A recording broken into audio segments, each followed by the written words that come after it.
In this video, we will solve a simple harmonic motion problem step by step. A body executes simple harmonic motion with an amplitude of 10 centimeters and a time period of 1.5 seconds.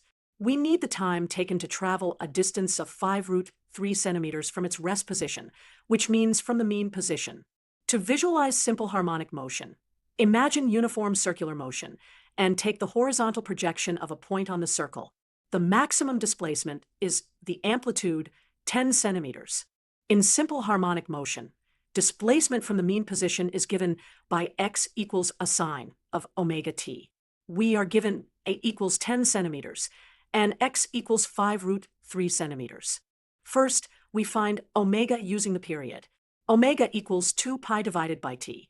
With t equals 1.5 seconds, omega becomes 4 pi over 3 radians per second. Now, substitute the displacement. We get 5√3 equals 10 times sine of omega t. Dividing both sides by 10 gives sine of omega t equals √3 over 2. That means omega t equals pi over 3.